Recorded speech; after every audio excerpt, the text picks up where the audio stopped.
The lights are off and away they go. Extremely loose. He's managed to hold on. He missed the complete. That is crazy stuff. Side Freitas is on the grass on the infield for 4. He slides through. He tags Richard Eck.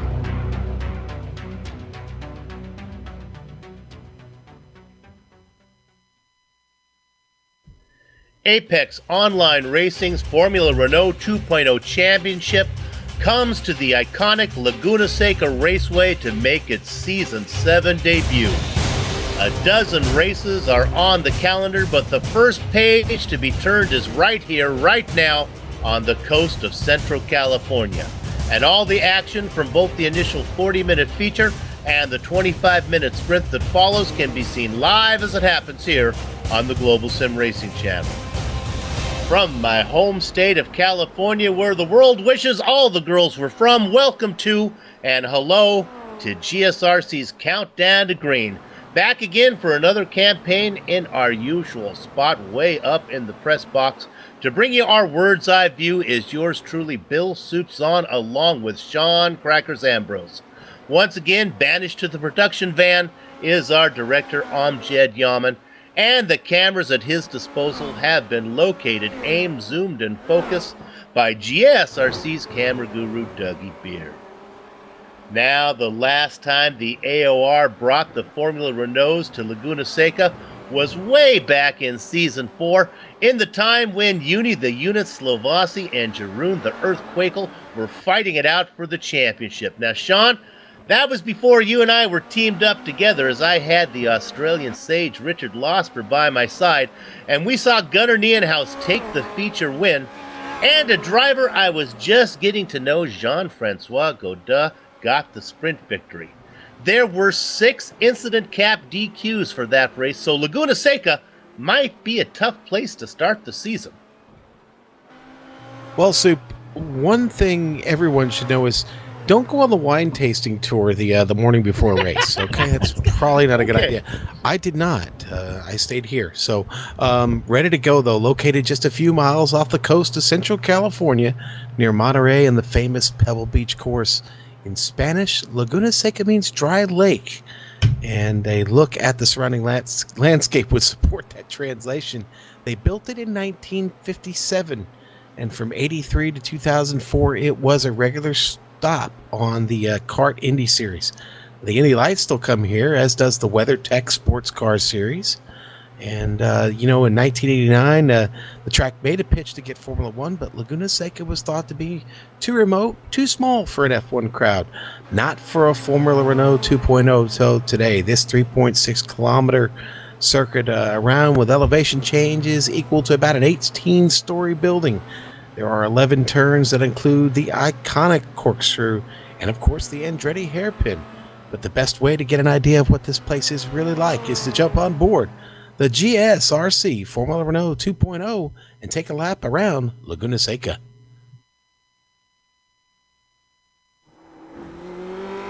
All right, we've got Amjad Yaman in the GSRC Formula Renault 2.0, so let's do a lap around Laguna Seca. Turn 1 is nothing in this car. Just keep your foot to the floor over the big rise, then drift to the right to set up for the Andretti hairpin. This will probably be the best place for an overtake on the track, but the downhill braking is going to make it easy to overshoot this double apexer. As you come off the exit, bring it over to the left and then get it woed up for 3. This corner really tightens up on the exit, and it's not uncommon to see drivers slide the car off into the dirt on the outside. From there, we approach 4, which requires a little lift even in this high downforce open wheeler. But carrying your speed through that kink will really pay off, because anyone slow will be vulnerable down into turn 5. The camber and compression of the uphill climb means you can get away with braking pretty late, but once again, the speed off the corner is what really counts. Momentum up this steep hill will be pretty important, especially because you don't want to go too wide through turn 6. The elevation is going to continue to rise, and you'll just carry the car over to the left. Find a reference point at the blind rise and try not to lock up the brakes as you set up for the corkscrew. The track really disappears through the first apex of this frightening chicane, and the second apex is a hope and a prayer. But we're immediately into rainy curve. Take a wide entry and hit the apex very late. Then swing the car back to the left side of the track and try to carry your speed through the banking of 10. From there, you've got one last place to maybe sneak a pass in through the final hairpin. Just make sure not to compromise your exit too much, or else you'll be slowed down the main straight. But as we come to the line, we've now finished the lap around Laguna Seca.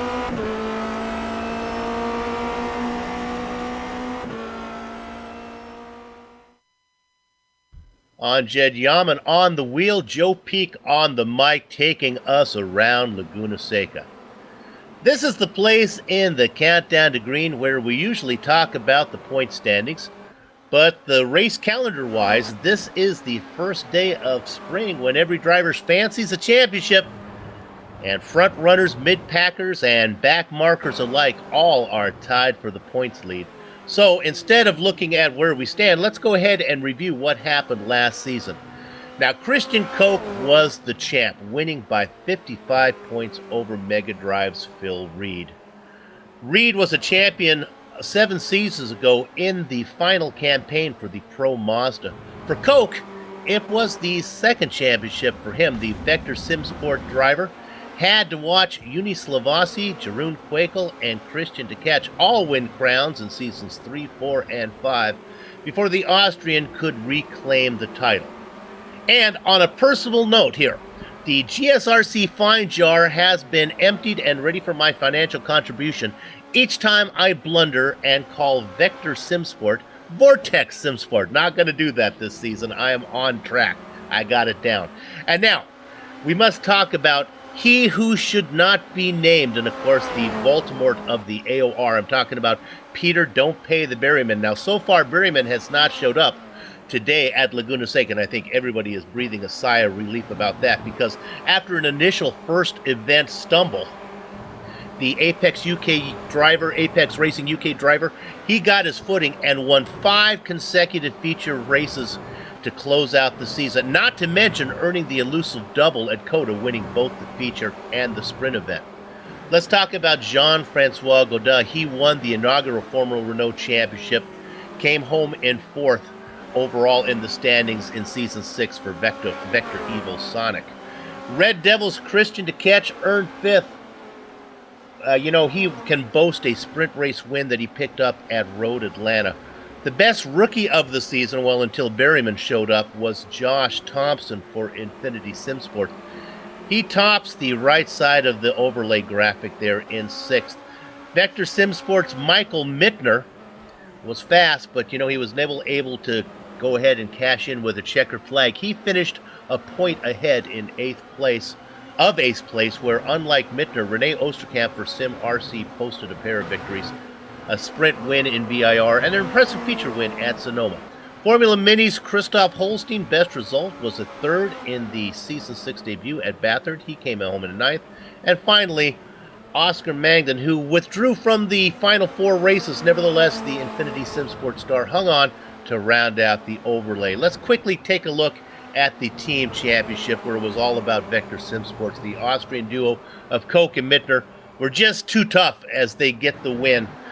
Kerry Nolden finished a disappointing 12th in the driver's standings, but was enough when you add that in with Reed's score to put Mega Drive in second place. And Infinity Sim Sports, that team of Mangan and Thompson got the final podium spot. You can see the rest of the teams that finished 4th through 10th.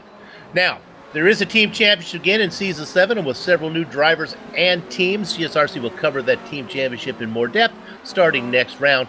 Also, new this season is the politically correctly named Tier 2 Championship, which can only be contested by drivers who earned less than 9 points on average last season for their feature races, so that'll be kind of fun. Plus, there's a Rookie Championship that comes along in Season 7 as well. But with all those changes, Crackers, most of the rules have remained the same, so let's go ahead and talk about the series details. You know, I lobbied for Best of the Rest as the title for that championship. Oh, I like that one. That's good. Yeah, I got shut down, unfortunately. So, but hey, welcome to Season 7. We are, of course, round 1 of 12. You do get 2 dropped events. It's a combination of the feature and sprint race. Of course, we have 2 races per event. We'll start with that feature race today. The setup on the Formula Renault 2.0, it's open. What does that mean? What does open mean? It means each driver gets to work with that setup as they see fit, however it gets you around here the quickest. It's not the iRacing fixed setup, so looking forward to seeing what kind of challenges that will present for some drivers. Some people are setup people, some aren't, Soup. And hopefully you've got a friend who'd like to share one with you, at least the fast one, not one of mine.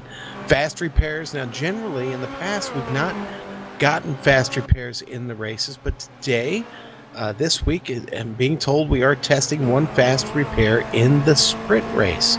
What does that mean? Well, basically, if you have an incident that results in heavy damage to the car, you can either drive that car back into the pits or tow it in. Once you get back in there, you'll get a fresh race car to go back out on track with. Now, the race details for this first race, the feature race, 40 minutes. Qualifying now, they will qualify 1 to, I think we're up to about 28 now, 29 cars based on their time in qualifying.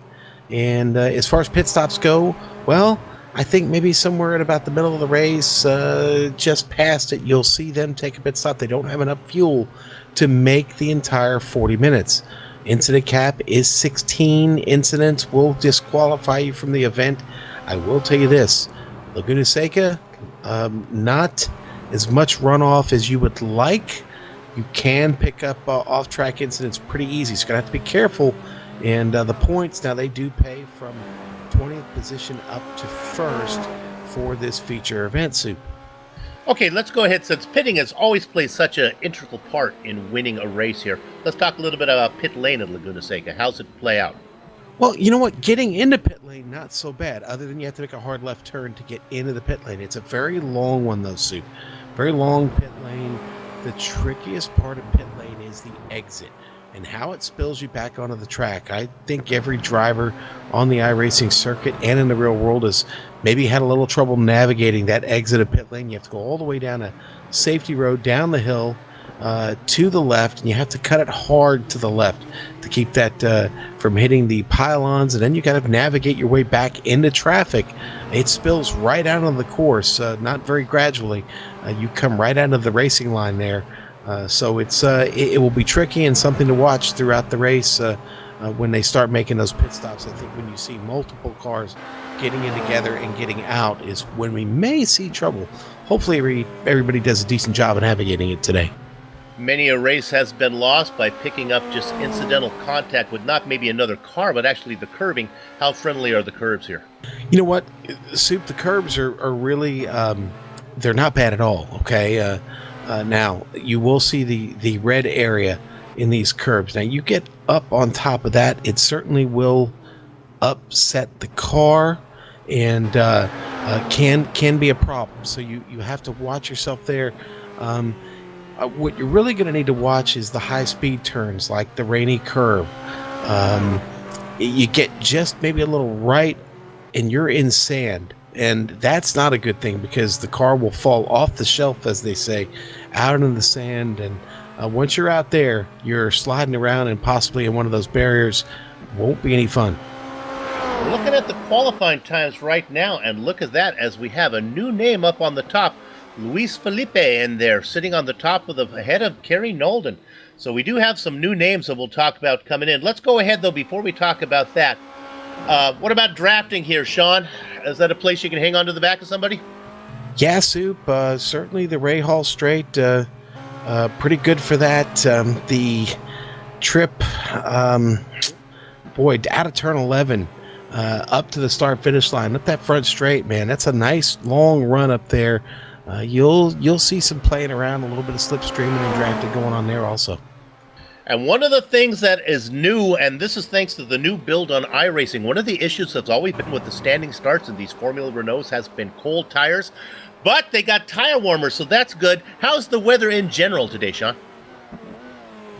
Soup, the weather, it's beautiful. It's 70 degrees on track, 79 degrees Fahrenheit, 79 degrees Fahrenheit on track, 70 degrees clear. It's a clear racing condition today. We've got some wind, though, about 7 miles an hour. It's a little variable. That could be something to watch out for if it gusts when we certainly get to the top of the track. We talked about the elevation here and how high up you are. So when you're up there around that corkscrew, I think the last thing you want to have happen is a gust of wind come through and blow you off the track.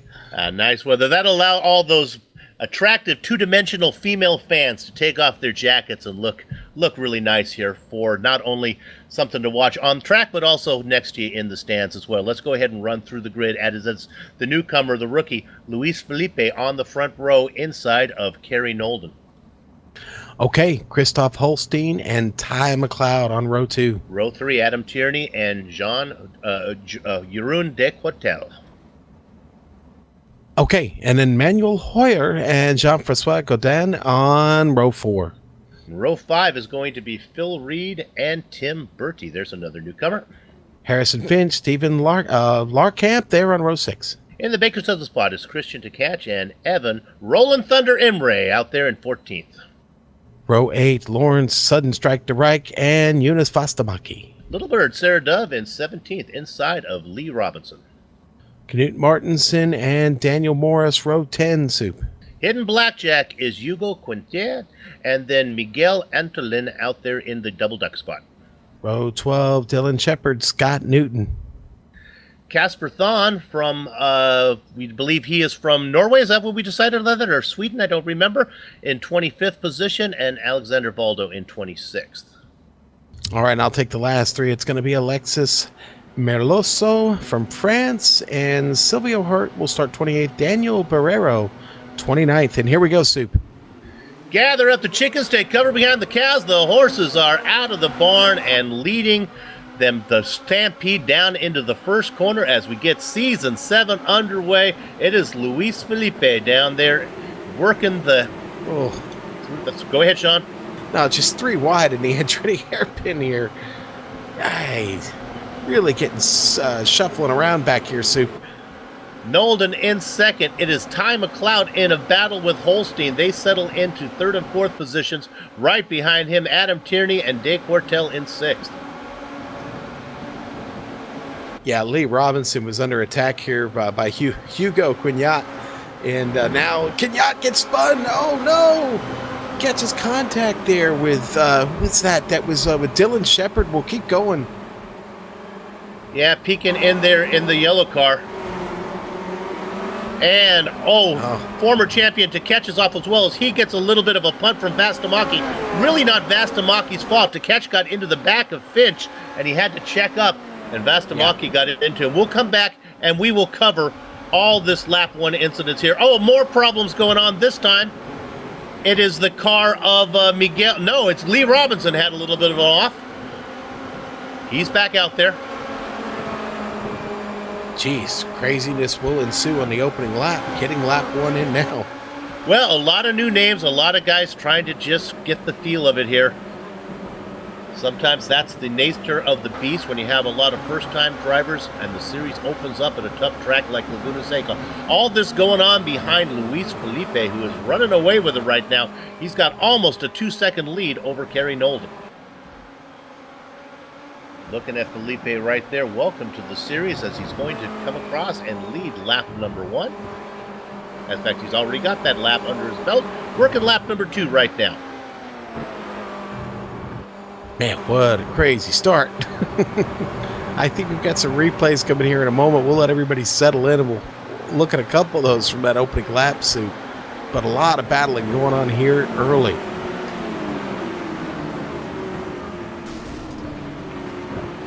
We had an off there on camera. I think that was De Cortel. Oh, he got around just in front, and the poor guy had nowhere to go. That was Tim Birdie had nowhere to go. And also, I think Godin might have got a piece of that as well. Right in front of Godin. Godin's first on the scene, and then Birdie right behind him. They had to take that kind of Alex Zanardi line through the corkscrew there. All right, let's go back and look at the front here to the first lap, Sean, where there was almost too much action to find. Yeah, okay, yeah, so this is the one where Hugo Quignat, yeah, gets turned around there, and then somebody got a piece as they went by. There's to catch getting the spin there. Remember, He got into the back, and he got punted. He got checked up, and then Yunus Vastamaki got him from behind there. A little bit of damage on the front wing of Yunus Vastamaki, not much, Soup, though. I think he recovered from it well. And then while all this is going on a self-spin was Casper Thon racing back there. He was back racing about in 20th position at the time that he had a spin. He's now in last place. That was a result of nobody, just him making a mistake.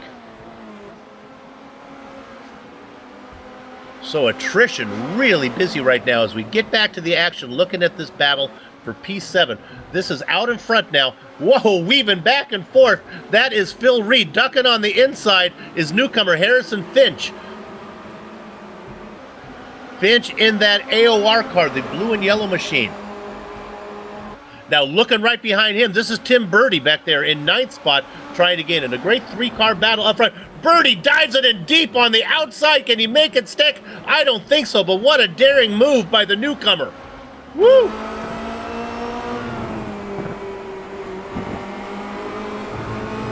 Look at, as we have Birdie now. Birdie, we got to stay on this. Birdie is right on the gearbox of Finch.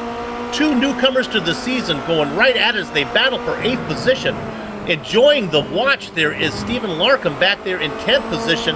And the last car in the train is the Rolling Thunder, Evan Emre, watching the whole thing happen. But again, oh, there it is. Another hello from Birdie as he gives him a good punch in the back to Finch. You could just see that coming from the aggressiveness being out there now making a move as they go too wide on the outside through the corkscrew. The pass is made by sudden strike to right. Bam! As he gets around Larkham. Emre in 12th watching the whole thing. Knut Martinson's got to be saying, my gosh, I'm glad I'm not part of that, as he watches everything from 13th. More battle up front. Now that's the yellow car of Emre making a move as he gets the pass. Well, no, he has Larkham on the outside. Larkham is stuck down there. We got to go 3 wide. Here comes the peanut butter in the sandwich. It's Knut Martinson. This battle for 13th. Get it figured out, boys. They work down into the Andretti hairpin and able to fend him off as Emre. Larkham behind him, Martinson, and now Dylan Shepard gets into the mix. All of this going on behind your Brazilian leader of Luis Felipe, who has opened up a 2.5 second lead over Kerry Nolden. We're not missing anything up there. We can stay on this battle. Now we come up to the front. There we look at Felipe driving away with it. Not much going on until we get back to this battle that we've been watching. Let's go up to its 8th position. This is Finch making a move. Finch finally gets around Reed. Reed fighting back. Finch up into 7th. They go down the corkscrew. Reed gets loose in the corkscrew. A little squirrely through the corkscrew. But he's able to hold on. He falls back to 8th. Got to go back to 9th position. As we ride on board with Finch, you can see in the back, way off in the distance there, it's Birdie and DeRike now in a battle. As they come into turn 11, I think this is going to heat up as they go down the main straight. Emre back in 11th. Look at DeRike. He has a great run out of 11. He's going to see if he can run down Birdie right now. He's about 2 car lengths back. He's in the tow. He is about 1 car length back. Is he going to take a bite into the Andretti hairpin? No, he's going to wait. But he's right on the gearbox of Birdie. Emre in 11th.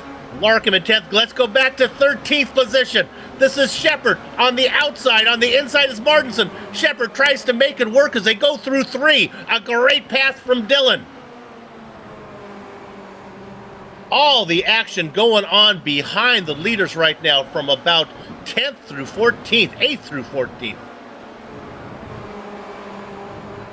We look there at Martinson. Let's drop back another couple spots to Miguel Antolin back there. He's in a side-by-side battle with veteran Lee Robinson. Robinson gets the pass made. Drop back Antolin back into 16th position. Don't give it up yet. Here comes former champ Christian to catch, and the Red Devil machine makes a drive around the newcomer, and he gets it done. Move to catch up into 16th spot. Robinson in 15th. No shortage of action through the grid. Up to 4th position. Holstein trying to fend off Tierney. Both those drivers, I believe those are teammates. Yes, they are for Formula Mini, racing in 4th and 5th position. It's about 4 seconds for Holstein to get up to Ty McLeod, who's having a quiet run in 3rd. But right now, those 2 teammates battling in 4th and 5th. Remember, we have pit stops that should be coming. The window should open anytime here, maybe in another lap if they want to come in early. I would not be surprised to see some of the drivers that are back there in those battles back in 10th or 11th get out of that mix. Come on in, get your fuel, run some hot laps all by yourself. 25 drivers still on the lead lap. Remember, finishing on the lead lap, very important. The last driver right now that I see out there on the lead lap is Jonas Vastamaki. He had some trouble. He is 1 minute and 12 seconds behind the leaders. That's about 5 seconds in front of being lapped. And the way that the Brazilian Luis Felipe was putting down laps, I'm not sure Vastamaki is going to be able to qualify for the re-grid. You see Vastamaki racing all by himself here. Long shadows in California. Nolden in 2nd, McLeod in 3rd. All right, now here comes the Rolling Thunder. I think he had enough of what was going on. He's going to come in early. He is the first of really the guys who are running anywhere close to the front, taking a pit. Oh my goodness, he's on the jacks. That means he must have picked up some damage. I don't think he wanted to go on the jacks. That's iRacing saying we have some repairs that have to be made, and that means that his pit stop was longer than he wanted. 12.4 seconds in the box. A normal pit stop would take you about 4.5 seconds. A costly 8-second difference there. That's what can happen when you make contact with another car or even the curbings if the curbing is not friendly. We look at the battle for 12th now. This is Larkham making a move on the inside as he's trying to get around Shepard. 2 newcomers to the series. Larkham loses all sorts of momentum. He's going to lose that spot to the Orange Viking, Kmart, Knut Martinson up into 12th. Larkham back to 13th now. Let's drop back as they work down the corkscrew. Back 1 more spot back to the battle between Robinson, and here comes former champion, the Red Devil driver, Christian to catch, trying to get around the veteran of Lee Robinson. This is a battle for 14th. Robinson out in front, and kind of the teal gray colored car. If your rods and cones are better than mine, you know the color. How about the familiar colors though of Red Devil Racing? Black, red, and white, trying to run down the driver in front of him. That's Christian to catch. Another driver in is Phil Reed making a stop. Reed with damage as well, so this means he's going to have a long stop. with competition so close, there is absolutely no time to be able to take these long stops right now. That will pretty much kill your race. We go back to the Robinson battle. Robinson has had it off. That's going to give that spot to Tkach. Sometimes if you can't pass him on the track, you can pressure him off, and that's what the former champion Christian Tkach did. The Red Devil driver was up there doing his evilness as we look at the replay right here. Tkach behind, Robinson in front, and you can see it's just a matter, boy, missed his braking point, tried to take it in really deep, wasn't able to get it to turn. Maybe a little bit of the sand that got out on the track. The car wouldn't get any grip right now. So move Christian Tkach up to 11th spot. Our leader, all the while, 3.5 seconds ahead. Our contract calls for us to cover the leader every once in a while, and it is the Brazilian Luis Felipe. It's about, I'd say about 2 o'clock in Brazil right now on a Friday afternoon. He's having a nice Friday drive. Going to be a good way to start off his weekend with a nice win on his opening round here in his opening debut in the Apex Online Racing's Formula 2.0 Renault Championship, season number 7. Kerry Nolden racing back, if we drop back a little bit, racing back in second, all by himself. All the action that was taking place farther back, not seeing any of that up front, as Nolden's all by himself, as well as Ty McLeod. You can see Nolden now racing back in the familiar colors of Apex, or Aperture Racing. There we have Ty McLeod back there, now racing in 3rd position. Again, he has a big lead, almost 6 seconds over Christoph Holstein. Oh, we have somebody. Let's go to Shepard. Shepard I'm not sure where he was going. I think he got a little bit of a help. He was in a battle with Martinson. Did the two get together? Yeah, Martinson goes off in the sand, and Shepard, one goes right, one goes left. We right on board with the Orange Viking right now. They make contact. Martinson goes off stage right, and his competitor goes stage left. But they both get back out on the track. We're back right. Probably picked up some damage on that one. And Kmart has decided to come in. Right now, all the teams, the leaders of all the cars who have pitted is Phil Reed. Reed out there racing in 18th position. Let's assume he gets out in front of Martinson. Didn't see Martinson go up on the jacks. There's Martinson coming out right now. And Reed is going to jump him, as well as Tkach, as well as Emre. Hugo Cagnier comes out also in 20th position. Oh, Hugo has not pitted yet. So the top 3 drivers, Reed, Tkach, and Emre, veterans of the series, have come in. They're out there trying to run some hot laps. I doubt if they can run as hot as the leader, Luis Felipe, is running. Nevertheless, probably running faster than the cars they were battling with, hoping to get those positions the easy way. Come on in, race by yourself, and when the other drivers come in to make a stop, you find yourself in front. We look at Tkach right now. As these guys, these are the drivers who have made their stop. Soup, the Brazilian seems to have great pace today. I am sorry, but I am back, folks. Some demons there. Well, we missed you. We were doing okay. Let's go to 5th position if we could. Sean, this is a good battle. This is Holstein and a couple of veterans going at it. Holstein and Jean-Francois Godin. Yeah, and boy, a little bit off in the dirt there. You got to be so careful. As I mentioned before, you fall off the shelf there, and it's hard to recover from it. But Godin, pretty good pace right now, chasing him up the hill here. It's the toughest turn on the circuit they just got through. Up the hill, get ready for the corkscrew to get on the brakes here just at the top. Downshift it, and about 2nd gear, and boy, that trip through the corkscrew, always tricky. Yeah, they've been making the passes there so far. Drivers have been really pressing. Let's come away from this one, and we'll go back to 8th position when we get a chance. This is Tim Bertie being stopped by Sudden Strike de Rijk. Bertie, a newcomer to the series, probably doesn't know de Rijk's nickname so far. If he did, he might be racing a little bit, well, maybe a little faster. Sudden Strike trying to run him down. This going on. Phil Reed still the leader of all the cars who have pitted. Oh my goodness, DeRuyck has a horrible exit through 11. Boy, Sean, you make a mistake at 11, and you pay that for a while, because not only do you get the slow speed through the corner, you have to pay it the entire straight. Yeah, definitely. And Lee Robinson just dove into the pits as well. It comes in from 13th place. Let's go ahead and see if Robinson can get out ahead of Reed right now. Reed just working his way through 11. Of course, Reed, the leader of all the cars who've pitted. Hopefully, Robinson is able to come in and just have a clean stop. Reed's stop was 9.3. This compares to Catch. He's the only real driver I see out there who's had a clean pit stop. He's the only one with a 4.4 second stop. Everybody else has had damage. And sure enough, I think Reed is going to get out in front of Robinson, as Robinson has been in there for an eternity. Well, Robinson picked up some damage on that first lap, Soup, and I think that's what's got him still stuck in the pits. I think he battled with it as long as he could. Every one of the drivers that have pitted has had a stop that is at least 9 seconds, except for Christian to Catch.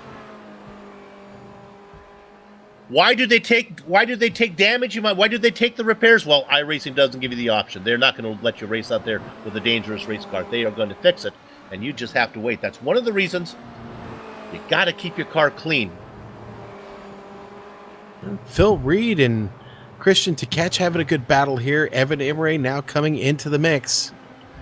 And this battle is more significant than you might think. This is the battle for the cars that are leading for the cars who have pitted. When everybody else comes in, and there are 13 cars ahead of them, these guys are going to shuffle up right now. Dylan Shepard coming in for his stop. And finally, nope, his stop goes past 7 seconds, 8 seconds, so another driver with damage. Either that or they're rookies and they're taking tires. Soup, Tim Bertie is about to surrender this position to Lawrence DeRuyck. I just feel it, man. Lawrence is really on it right now. Right in his tail, coming down through the corkscrew. He plays it clean. Lawrence, obviously, still plenty of time. These guys racing right now, they are about 30 seconds behind the lead. No chance of catching Luis Felipe. And I got to admit, with Felipe's dominance here, this opens up the possibility when Baltimore comes back. And of course, I'm talking about, oh, look at the battle. Here he comes. Let's go with DeRuyck. DeRuyck takes, I'm not so sure if Bertie just had to say, go ahead. Maybe listening to the broadcast and saying, I do not want to see why you picked up the nickname Sudden Strike. Move Lawrence up into 8th position. Bertie back into 9th. To finish my point on Felipe and Berryman, you kind of look forward to seeing those two guys slug it out. You know, Soup, another newcomer in this mix is Stephen Larkamp, the Pennsylvania driver. That's right, Pennsylvania. Right now, just on the wing at Tim Bertie, looking to take a position from Bertie and put him back another spot. I wonder if Bertie's just starting to struggle a little bit here. Bertie qualified 10th. He picked up a couple spots and then has been falling back later on. Larkamp up 2 spots, starting 12th, racing in 10th right now. Kind of hard to tell your hard chargers with so many drivers taking pit stops, but maybe we can look at the driver in 14th real quick. This is Daniel Barrero. He's currently our hard charger. Careful, careful. That's Christian to Catch right next to you there. And my goodness, let's stay on this while. Look at the drive that the Red Devil driver gets on the outside. Now he powers through. Putting up a battle, though. Daniel Barrero. Remember, Barrero still, I believe, has a stop to make. To Catch does not.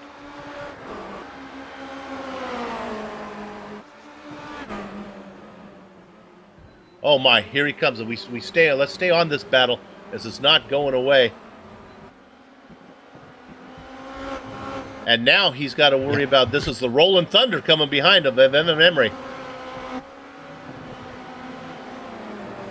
Sean, you can push the envelope here a little bit at Laguna Seca. Get the car out on the dust a little bit, huh?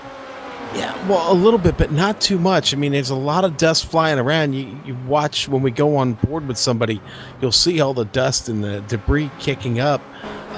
But like I said, if you get a little too far over, man, you will lose it, and it kind of sucks you in and like a magnet, and you just keep going for a slide.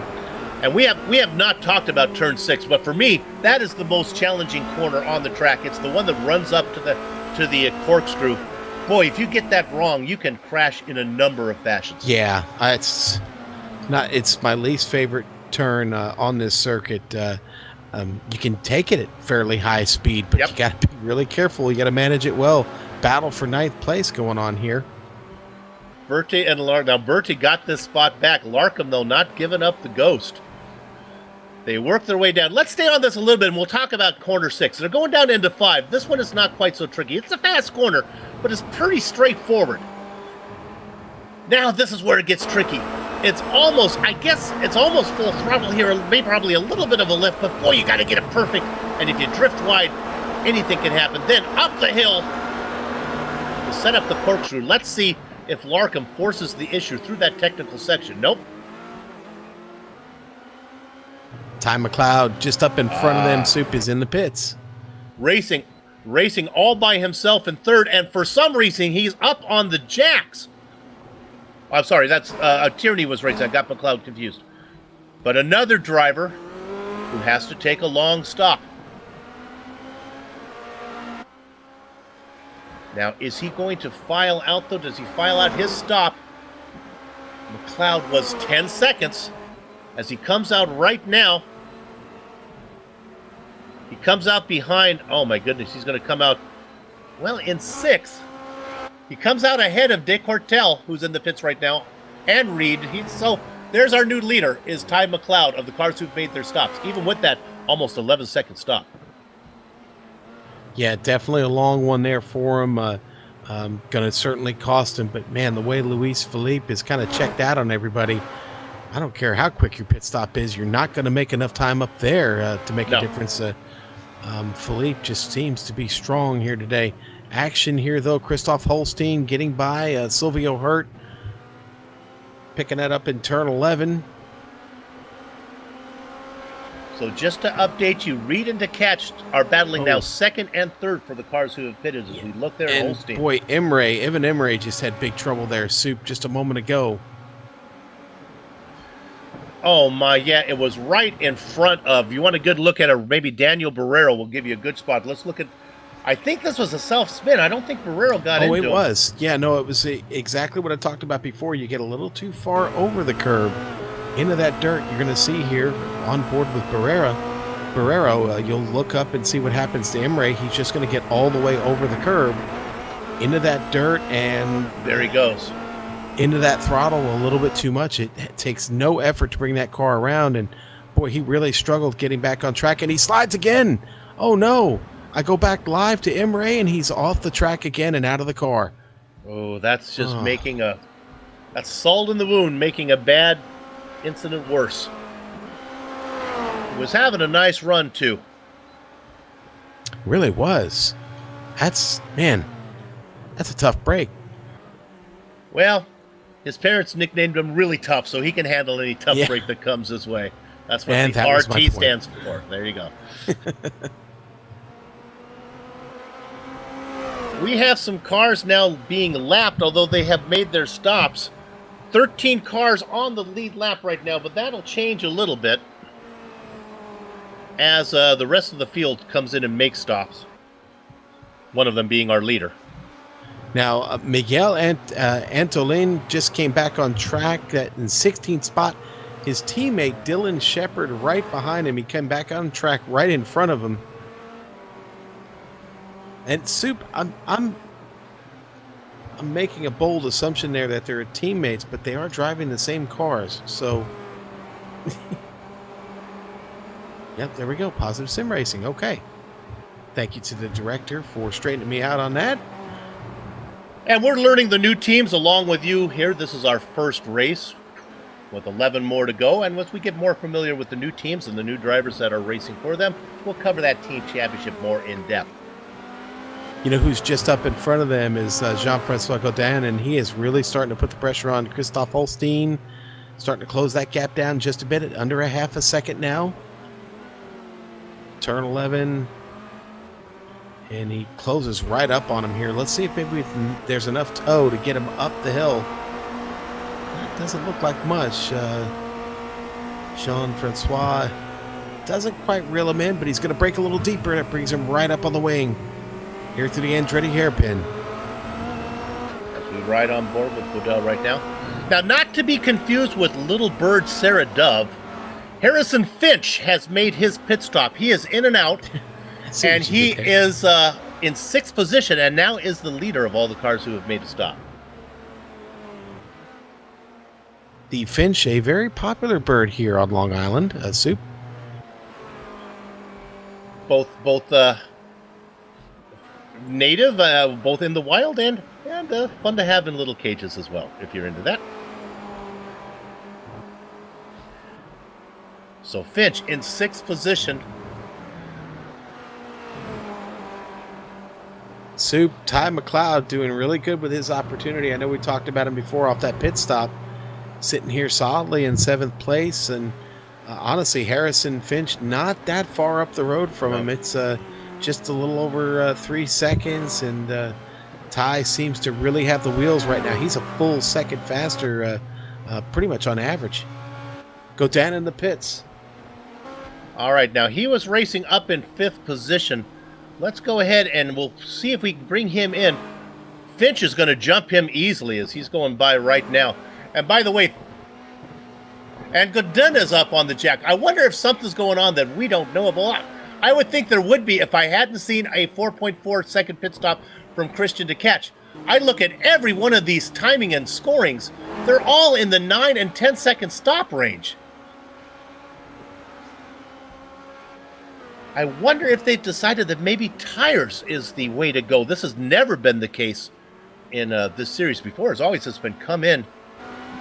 You have to start to wonder if they've decided that maybe tires are the way to go on these longer races. Soup, I don't know. I mean, it's only 79 degrees, and this track is demanding on the tires. This Formula Renault very fast around here, high-speed turns. Combination of that and an adjustment with the tire model a little bit. Who knows? We could be seeing some serious tire fall off today. Well, let's look at the lap times of Luis Felipe. His last lap was a 17.8. His first lap was a 16.9. About 0.8 of a second difference. That's not always the case, though. I'm looking at Kerry Nolden. He's only about 0.2 of a second off. I just can't imagine that you're going to make up enough time with fresh rubber to make up for the extra 4 or 5 seconds it takes to put it on. All right, now here's a good stop. Adam Tierney, this is how you do it. 4.1 second in the box, 26 second cone to cone. But McLeod is going to jump him. Here they come, and boy, McLeod gets out, Tierney fighting right back. So here's the guys that are on the same strategy now. McLeod in 5th. And they will probably pick up a couple spots as Finch and Holstein have yet to come in. And we missed Tim Birdie coming in. He is on the pit lane, and he is out. He is away. Birdie in there for 9.7 seconds. So here's where you want to tell how a pit stop's paid off. Adam Tierney, 4.1, as he's racing in that battle with McLeod. McLeod stop, 10.8. So that's, you do the math, what, 6.5 seconds, something like that? My gosh. Holstein rolling down the pit lane now. Soup getting in there, looking for his box. Holstein in now. Let's pick up Tierney. Tierney just out of 11. I think Tierney's going to jump him easily. Finch coming in.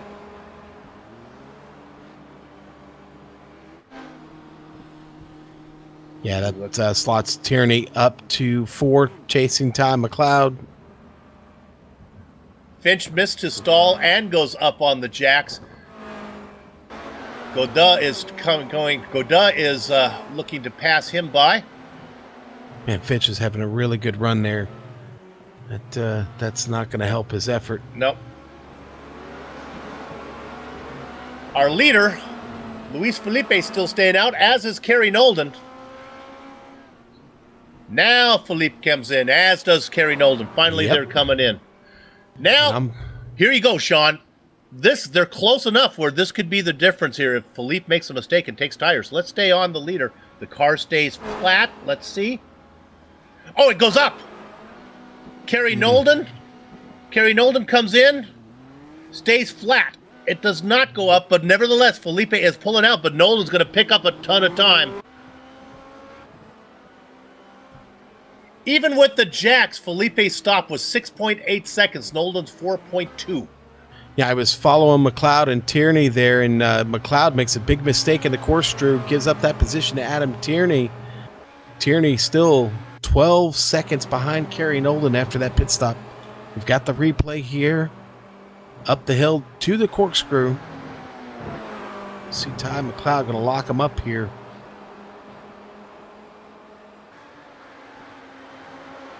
I was a little early on that, folks, but here we go.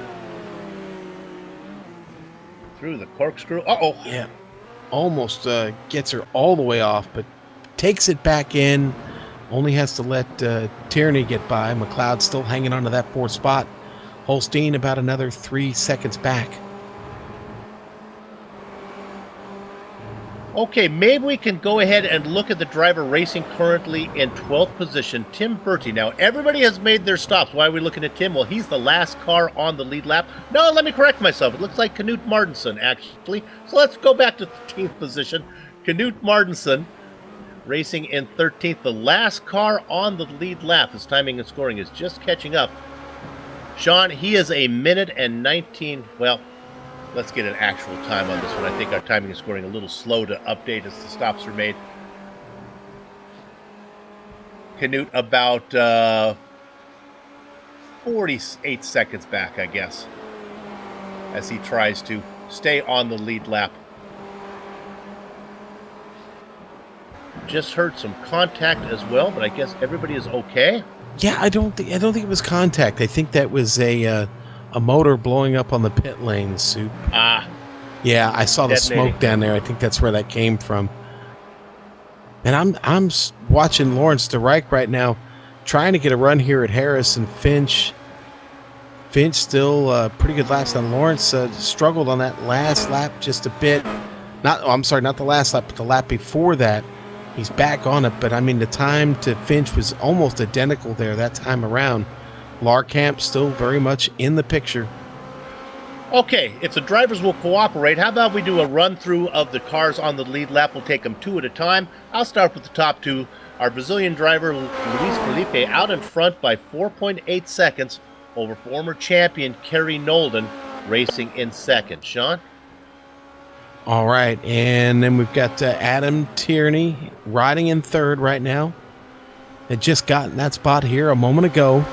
Got it from Ty McLeod, who currently sits in fourth. McLeod with about a 4-second lead on Christoph Holstein. Holstein qualified third, back 2 spots in 5th position right now, but has a 7-second lead over the guy racing in 6th position, Jean-Francois Godin. Okay, and then it is Phil Reed sitting in 7th right now, and got the lapped car, or about to lap the car of Alexis Merloso. As he gets by them there, Alexis moves over, but it's Christian to catch that is currently in 8th and about 4.5 seconds behind Phil. And about 2 seconds up on this rookie who's been very impressive, Harrison Finch, running in 9th spot. Now Harrison can't slow down too much as he's got the veteran coming up quick. In 10th, it is Lawrence Sudden Strike DeReich. Sudden Strike started in 15th position, up 5. A good run from DeReich. Now, threatening the top 10 is Stephen Larkamp, another rookie that we haven't talked enough about, the Pennsylvania driver. Started 12th, and he's holding serve, Soup. He's had a good, clean race and kept the car out of trouble. Yeah, and he's ahead of Tim Bertie. who's racing in 12th position. Down a couple spots from where he started. Then the last car on the lead lap, the Orange Viking, Kmart himself, racing at 13th. He is 1 minute and 9 seconds behind the leaders, and with 1 minute 16 lap times, he's got about a 7-second cushion before he is lapped. Look for him to be starting on the pole in the sprint race. 13 cars on the lead lap of the 29 that took the grid. Can't believe this one is almost over, Soup. But hey, listen, when you miss 10 to 15 minutes there with connection issues, you miss half the race. So I'm sorry about that. But and I did, as well as the fans, did miss you there. There was a lot of action while you were gone. The drivers would not cooperate with me. I could feel it. I could. Trust me. Here in silence, in utter silence for 10 minutes, I could feel it. But great race to go here. Going to be, 3 laps to go here when we come across? I'll just quickly run down the drivers that are 1 lap down will not benefit from any regridding. Dylan Shepard, Daniel Barrero, Lee Robinson, Alexis Moroso, Miguel Antolin, Silvio Hurt, there's a veteran, Hugo Quintier, all 1 lap down. That goes back to 20th. Still racing, though. First car that is out, I think, is 21st position. That would be Jeroen de Quartel. We keep expecting Quartel to have a great season, and he starts off season 7 kind of where he left off season 6, in the pits. Wow, and Harrison Finch spins right in front of Sudden Strike to Reich and Stephen Larkamp there in turn 11. That was close. That gave him a little bit of excitement. Yeah.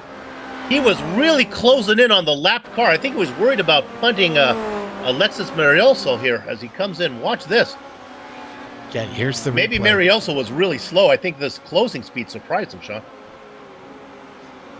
It very well could be. And, boy, Harrison gets around there and you see DeReich get by, and Stephen Larkamp. Got an onboard with that. We got an onboard here with the Orange Viking suit. Well, actually, this was Sudden Strike. There he goes. Look at that car rolling out of the way. Oh, I'm the wrong one. Sorry, buddy. Our leader now, as we're looking there at Sudden Strike to Reich, up into 9th spot. Our leader working his way down into corner number 5 with 1 minute 30 to go. We are probably going to get the white flag next time around. We have to put the camera on him a little bit. My gosh, that Brazilian has been nothing but dominant today.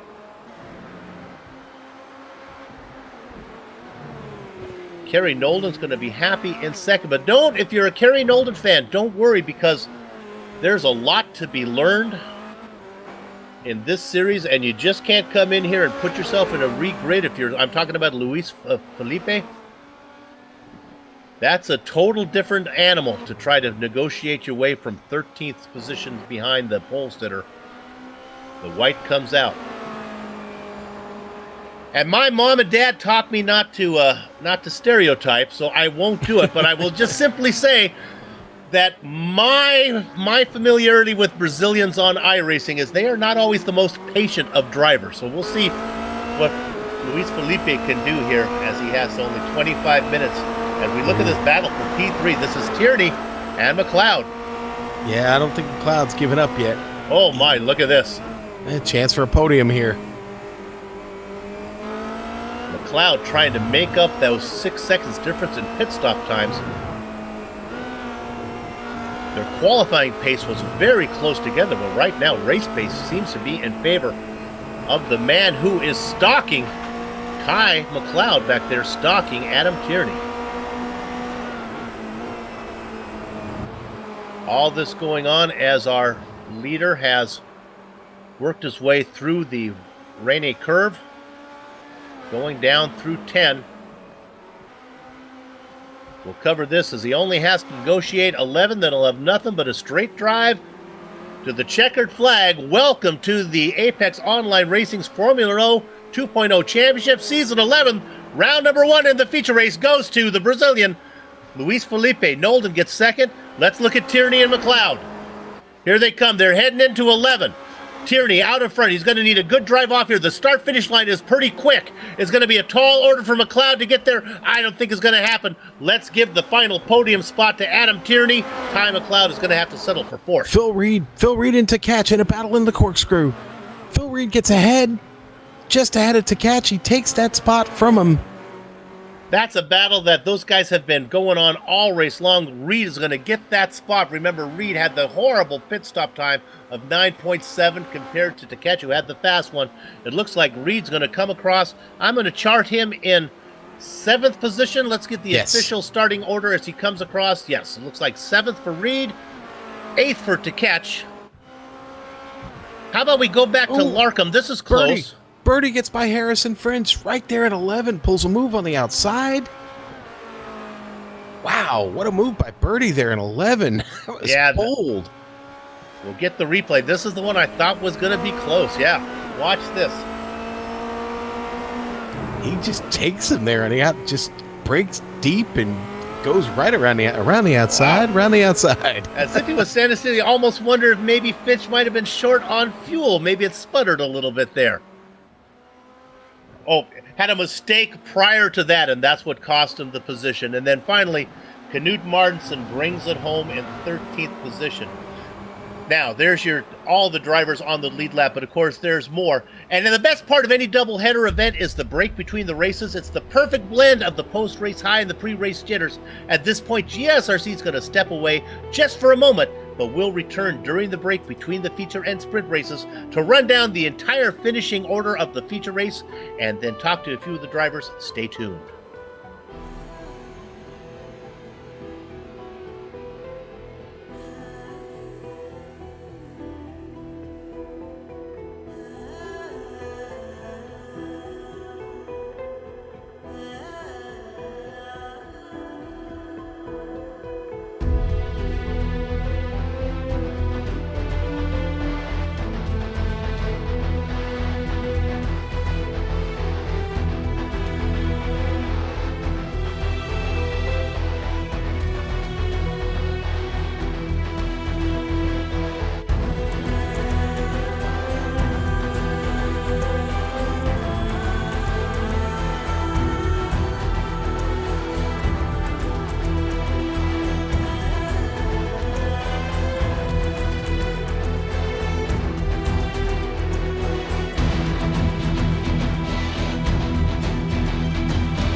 Welcome back to the Global Sim Racing Channel's coverage of Apex Online Racing's Formula Renault 2.0 Championship. It's round one from Laguna Seca. Time to run down the finishing order of the feature race that just concluded. Well, we're getting to know him. His name is Luis Felipe. He races out of the country of Brazil, and he is fast as he takes home a wire-to-wire win, 5.6 seconds ahead of former champion Kerry Nolden, who came home in second. Adam Tierney and Ty McLeod had a great battle for the final podium spot. Tierney getting the best of that as he gets third. McLeod had to settle for fourth. Rounding out the back half of your top 10, Christoph Holstein, Jean-Francois Godin, Phil Reed, Christian Tkach, and then how about this? Lawrence Sudden Strike to right gets ninth ahead of the Stefan Larkamp. Sean? Well, Tim Birdie had a good run. He'll finish 11th. Harrison Finch also had a great run today. He'll finish 12th. Knut Martinsen, the Orange Viking right there, 13th. 14th, going to go to Dylan Shepard. Daniel Barrero will finish 15th. Lee Robinson in 16th. Not a bad recovery for him, actually, considering things went pretty bad there in the opening lap. Alexis Merloso will finish 17th. 18th, going to go to Miguel Antolin. Silvio Hurt in 19th, and Hugo Quignat will finish in 20th. And I think Quignat was still racing. We get down now to the drivers that were not able to finish. Hitting Blackjack, Jeroen de Cortel. 21st, 9 laps down. All these guys had trouble and weren't able to get to the checker flag. Evan, Rolling Thunder, Imre, Daniel Morris, Alexander Valdo, Jonas Vastamaki. We saw what happened to him early on. 23 laps down in 25th position. Little Bird, Sarah Dove, really didn't get far from the nest as she had to finish in 26th position, 27 laps down. Casper Thon and Manuel Hoyer. Scott Newton in 29th rounds out the drivers who took the grid. There is somebody we can talk to in the interview booth. How about Sean? Go ahead and talk to our second place driver today, Kerry Nolden, and let's go ahead and make sure you ask him about pit stops. Yeah, Kerry, let's start with that. A lot of cars going up on the jack, and the pit stops. Was tires part of the strategy today? No, I think it was front wing changes. I think for a lot of guys, I know I didn't go up on the jacks, which was nice, a nice feeling. There wasn't many cars, I think, that didn't end up on the jacks in the end. But yeah, it's the front wings. I mean, the curbs are pretty aggressive at this track, so yeah, it's very easy to lose time. It's so tricky just to get the right line without hitting the curbs. You want to get as close as you can without touching. So a lot of people felt that pain today. But yeah, if you miss the curb, normally it's a good thing, but most of the time you end up going too wide and you lose time as a result. I see. And of course the corkscrew, not easy on those front wings either, but listen, you pulled it off in pretty stunning fashion there with a second place finish. You held serve, buddy. But talk a little bit about Luis Felipe and what it was like to try and catch him. Well, I thought I would have a good chance of maybe doing well this week because a lot of the fast guys weren't here, and then all of a sudden the unknown quantity turns up and it's just as fast. So yeah, it's just the way it is. Though I mean, it's great that a lot of fast guys are signing up, but yeah, it makes the job really, really tricky. And I think when I'm kind of just below that ultimate pace, it's tough to win races, and not just the feature races, but it doesn't particularly set me up well for the sprints either, because I have these guys literally right behind me. So yeah, it's tough, but it's all part of the challenge, really. And yeah, I mean, second place for me was as good as it could get, really. So I'm not too disappointed with that. Kerry, it's Soup here. I saw in the iRacing forums that iRacing coming out with tire warmers for this car. Was that in play today? Did they actually work? Did it help at all? Yeah, definitely. I think so. I had a pretty poor start and just had the confidence to brake quite late, ran the outside to hold position. So yeah, there was plenty of grip out there, which is good. And especially as it's not your usual midday kind of race, it's kind of set more. I think it's a warning. Yeah. So normally the conditions are quite cold. So yeah, I mean, I think the tyres in general have changed. I think the pressures have moved. Tyre pressures have moved up higher as well. I think that's had a factor as well, because we're starting off on hotter tyres anyway, just as a result of the pressures being higher. So having the blankets as an added bonus is it's nice. And I think a lot of guys that I was driving around kind of commented on the same thing there as well. So it's good, and it avoids us having to take risks or back off, or just tread carefully on lap one, and that just avoids big crashes. Well, good luck coming up in the sprint. You got the Brazilian behind you at least. Try to beat him down to the hairpin and keep him back there the best you can. I'll try my best, and cheers. Poor Kerry Nolan. Boy, he really said it, Sean. We were talking about no Peter Berryman here today. That's going to open it up, and sure enough, then this newcomer comes in, the unknown from Brazil.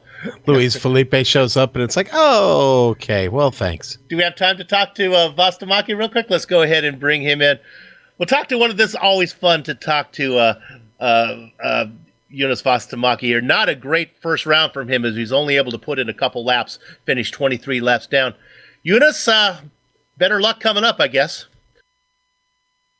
Yeah, I definitely hope so. A hard race for me. Had a touch with Takagi on first lap.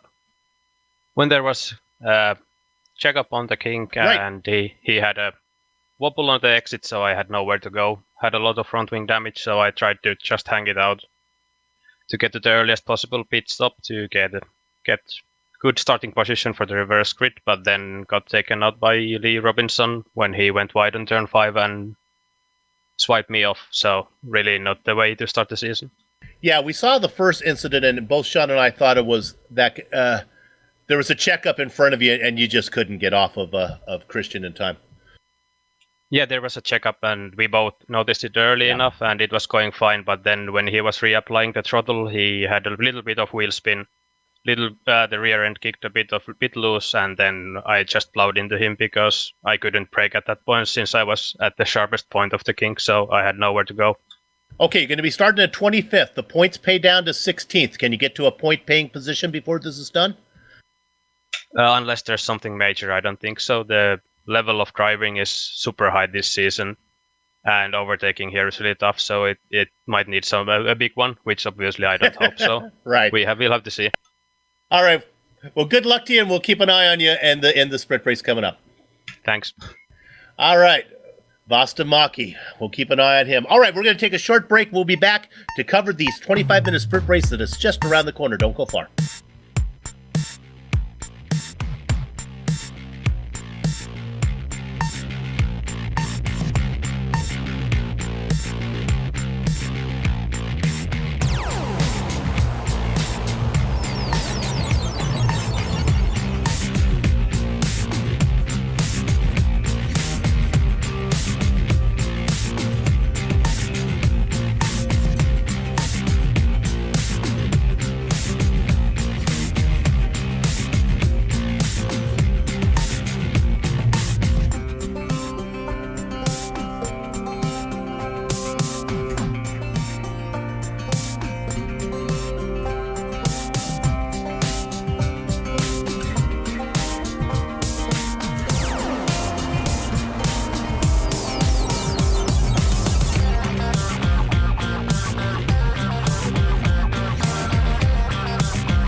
Welcome back to the Global Sim Racing Channel's coverage of Apex Online Racing's Formula Renault 2.0 Championship Round 1 from Laguna Seca.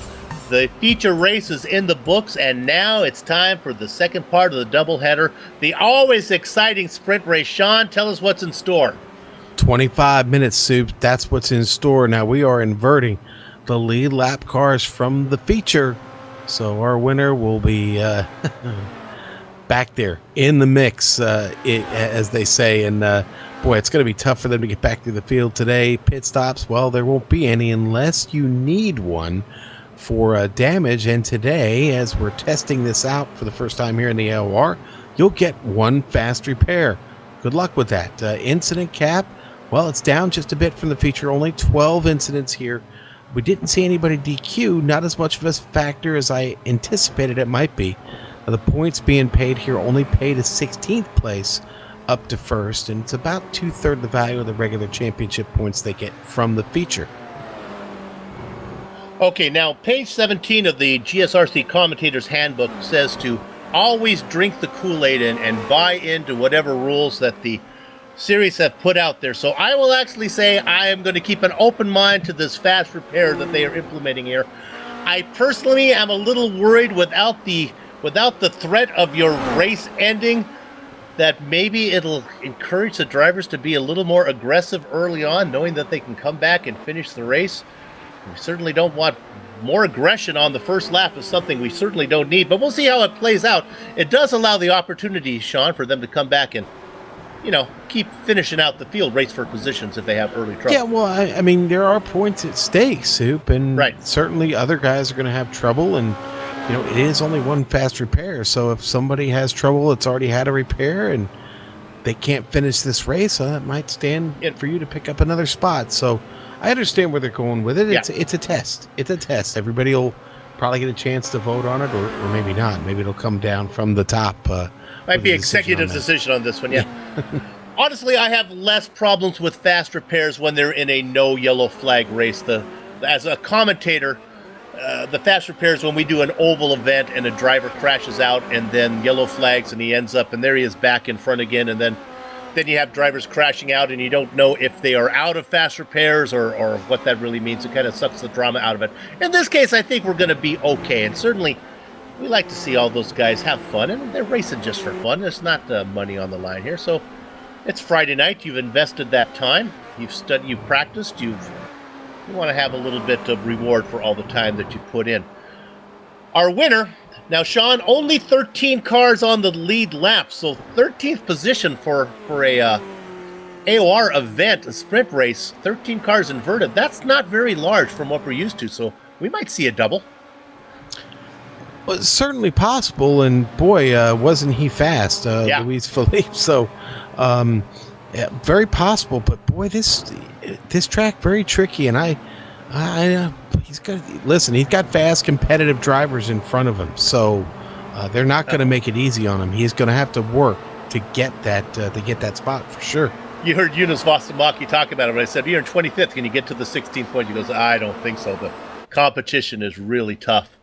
And Yunus was having a great close to the last part of Season 6, where he was finishing in the points most all the time. But he's going to have his work cut out for him now, as the drivers are going to be re-grid. All the cars on the lead lap will be inverse gridded, and that's going to mean that the Orange Viking, if he's brave enough to go out there and take that pole position, he'll be starting inside of the rookie Harrison Finch on the front row. Sean?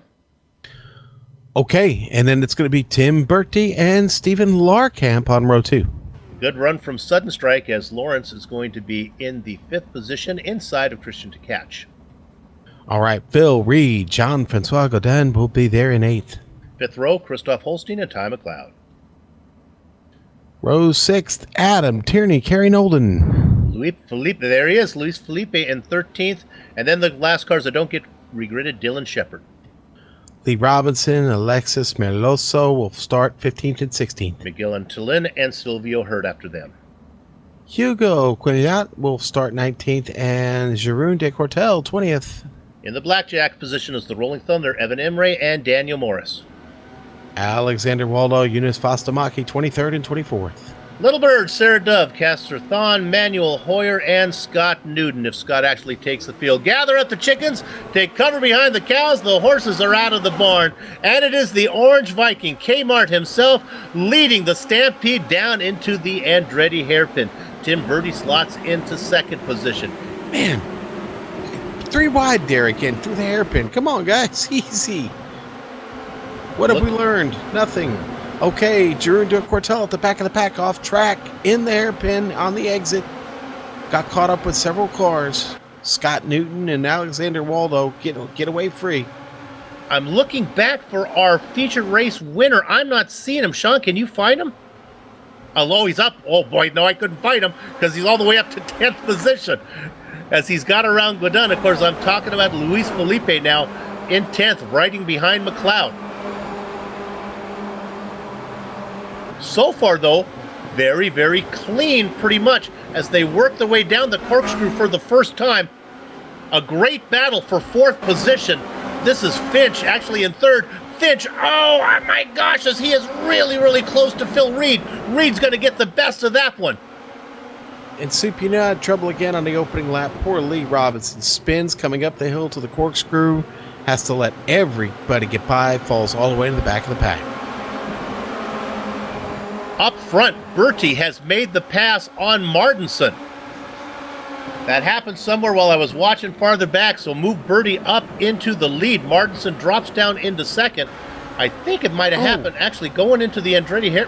Oh, it's out of the corkscrew that pass was made. Man.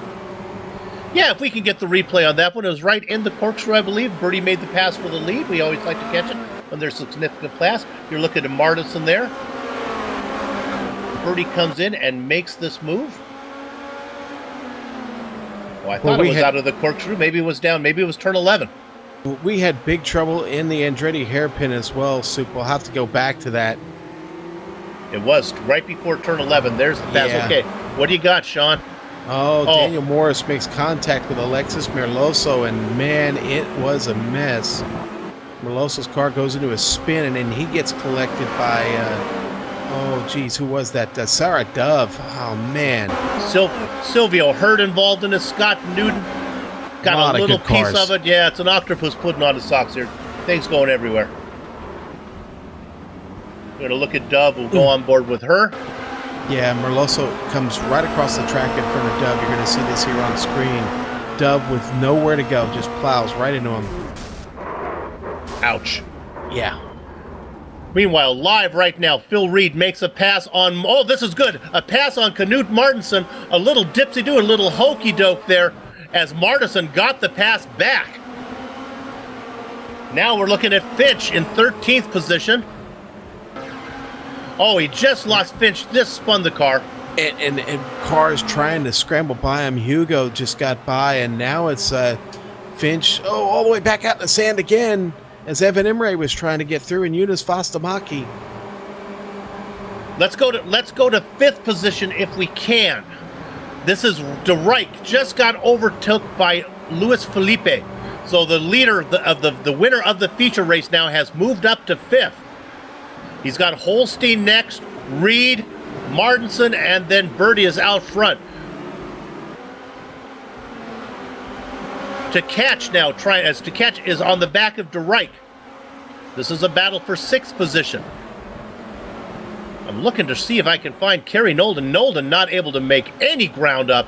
He's only in 10th. He's just got around Larkham. Let's go to 10th right now. Here comes the pass from Adam Tierney. They're side by side. Tierney in a drag race with Larkham. And Hugo Quignat right there. Yeah. Hugo in the middle of all this. The Frenchman just digging here.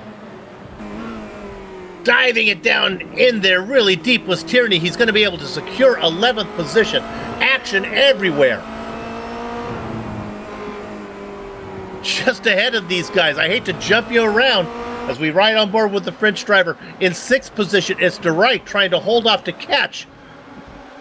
Oh, look at this train he's trying to hold off. I mean, we've got Christian to catch, Ty McLeod, Jean-Francois Godin, and Kerry Nolden all right there, ready to take advantage. We'll stay on that as long as we can. I'll give a yell to go to 4th because pretty soon Felipe is going to make a move on Holstein. I guess we better go there now. My gosh, there's no time to wait when you're calling a race that Luis Felipe is racing in as he gets the pass. Oh, Jonas Vastamaki has a spin. Happened right now. It was a self-spin right in front of Daniel Morris. He was racing back in 16th spot. You know, we talked about him getting up maybe into the points. Well, he had made it to the points. As soon as he got there, it was taken away from him. You know, Soup, it just, you know, that almost looked like a netcode type of spin or a hardware failure there from Vastamaki. A really, really hard shunt. So, let's catch our breath, and I'll tell you what's going on. Tim Bertie out in front by 2.5 seconds over Phil Reed. Reed has about a 0.7 of a second lead over Knut Martinsen, who is beginning to fall. Remember, Martinsen finished 13th and was gridded up on the pole. Reed, already a championship under his belt, should have the pace to see if he can run down Bertie up in front. But all this behind him, here he comes, the Brazilian, Luis Felipe. He's only 1.5 seconds behind Martinsen and a coming. Jean-Francois Godin just completes a pass on Lawrence de Rijk. He picks up another one. And then Tierney, of course, gets by also. So de Rijk having his own share of problems right now. That battler's battling all over. If you look at Godin, he started 8th, has fallen back a couple positions. Can we jump up to 6th? This is Tkach and McLeod fighting it out. They don't want to slow each other down too much. Boy, McLeod got a pretty good run as he's starting to close in on Tkach. Let's see if he forces the issue there. That's the racing line, comes across. That means that he's going to have to do it on the outside. Whoa, my goodness. He takes it in really deep, but the preferred racing line from Tkach is going to be able to hold him off. But all this horseplay going on from these two guys is letting the runner-up from the feature race, Kerry Nolden, in the hunt, back there in 8th. A lot of tire smoke there going to the Andretti hairpin. Boy, Jean-Francois Godin back there struggling just a bit, off in the dirt, but able to maintain control of the car. That's a good thing. But he loses ground to Kerry Nolden and Ty McLeod. Actually, Adam Tierney's starting to reel him in just a bit. Let's go up to 3rd position. This is Martinsen. Yeah, this one is not going to be long here. This is the wolf and the sheep going at it. And I think it's going to be mudding for lunch here. There's the dive to the inside. 3rd position for Luis Felipe. Martinsen back to 4th. Boy, it almost looks like Knut just kind of played nice with him and let him have it there. He's been around a long time. 2.1 second is the interval between Phil Reed and the Brazilian driver on the hunt. 6th position. Oh, look at this. This is McLeod. Here comes Tkach. Go ahead, Sean. He got by Tkach. He's battling with him now. It's not settled yet. And look in there. Kerry Nolden also in that battle. Nolden's going to be able to have a good run on Tkach. I think Tkach had a bad exit through 4. Now they come up to 5. This will be the left-hander. 2 wide through here? I guess so, but not 2 wide through 6. How about 3 wide through 6? No, he backs out. Oh, that was Godin, who's got a piece in the gearbox of Nolden. Godin's going to have to back out. He loses the position to Tierney. Tierney going to take that spot away, but there's still 2x2, though, heading to the corkscrew.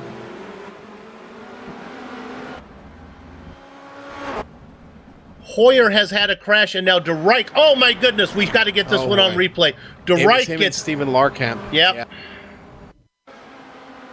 They just tried to put 2 cars where there's only 1 car couldn't belong. It was in turn 5, Sue. And it does not work out well for either of them. They both go off track and into the wall.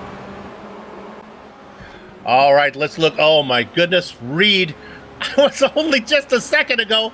That interval was 2 seconds, and now he's got there. Here comes Luis Felipe. I'm telling you, the guy who is the biggest Phil Reed fan right now is Tim Bertie. Yeah. Bertie back there saying, hold him off, Phil. Make it wide, make it wide, make it wide.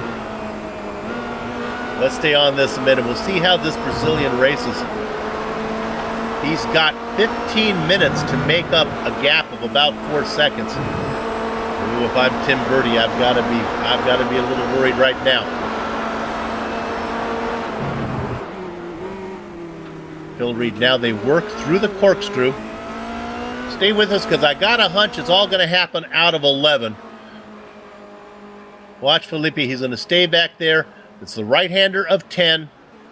Now Felipe's going to bring the car out wide, as does Reed. Get a good drive in here. Felipe doesn't want to be too close because it'll kill his momentum. He's about a half car length back. Now let's see what type of defensive line Phil puts on. It's all about the toe, right, Sean? Phil's going to make him do it on the top side. Oh, you're going to have to win. No, look at this. He's going to drive down in. Oh! Nah. This is interesting. Well, you know what? It kind of looks like a block, but Reed actually has to turn in for the corner sometime. Yeah, he does, Sue. Yeah. To be fair, he does have to make that turn in. There's several different lines you could take through there, but Philippe's he's got to watch himself. Doesn't know all these guys yet. Doesn't know all their lines, and that was unfortunate. But that's racing, man. Yeah, originally he was making the move to the outside, then tried to go underneath, but Phil had already started to turn in for the corner, so it kind of looks like a block, but it really isn't. It's just the racing line position goes there. Just behind him. McLeod taking it from Knut Martinson. Nice pass there by McLeod. So Martinson drops back to 6th position, McLeod up. Now what's interesting is how much damage did Felipe get? He's fallen back to 3rd position. So Reed's got around him after that contact, and Reed's got quite a gap, almost 3.5 seconds. Nah, I have a feeling Felipe will be back. Trying to see if he suffered any real damage on the car. I don't think he did. In fact, the wings look fine on it, so watch out, guys. He'll be back. And probably won't be very happy when he gets there. Looking for a nice hard charger. Can we go to 11th position? How about 28th to 11th? I do the math. That's 17. Yeah, Newton. Sister Mary Catherine taught me right in 6th grade. That's, my gosh. Scott's having quite a run here, Soup, isn't he? Yeah. He's got a little, just under 5 seconds up to Jean-Francois Godin, but he's already winning, brother. I mean, that is a big jump. Now, he took advantage of some trouble there in the back of the field, but still, you got to make it through all that. And hats off to Scott Newton, having a solid run there from down under.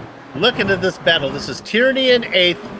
I'm sorry, no, it's to catch at 8th. Tierney back there in the blue car, being pestered by the French-Canadian of Jean-Francois Godin. Godin already got into the back of him once already, if I can read my notes. Let's stay on this one. I think Godin probably is going to get this done. They're coming into 11. If Godin can sweep... Oh, look at this. He's going to try... No, this is going to work. If you try it into 11, pretty much you kill your exit. And that's where Tierney's going to start to pull away. But, Sean, I think Godin's close enough. All right, we just saw this before from Felipe. Let's see how this is done from 2 veterans. Godin, as they work around... Oh, they're going to have to wait. Oh, Hugo Quignot has trouble. Yeah, oh, my. Out of turn 15, Soup. Or I'm turn 15, turn 11. We're on 15 turns here. And we talked about Daniel Morris. He just lost the grip. Yeah, Morris got a good view of that one, so that's another spot. He was trying to run down Miguel Antolin and Jerome de Cortel, who are running up in 13th and 14th. So another spot for the Red Devil racer of Daniel Morris. Just under 11 minutes to go. Tim Birdie with a 3.5 second lead over Phil Reed. Let's give you that interval if you're scoring at home or just watching alone. Phil Reed, 2.3 seconds ahead of Luis Felipe, who is a-coming. Felipe, after he had that incident, fell back into the clutches of Christoph Holstein, but he has left Holstein behind.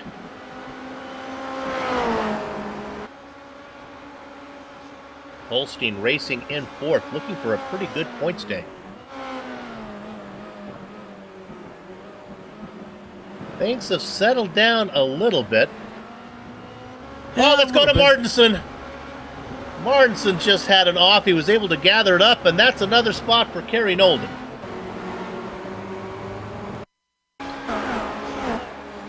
Martinson now down to 7th. Sean on the replay here, if we can find it. Let's see, it says if he's behind Nolden, then we're not far enough. There, here we go. Are looking for right now. Here we go. Watch this. It's just a driver error. Kerry getting a good run at him back there.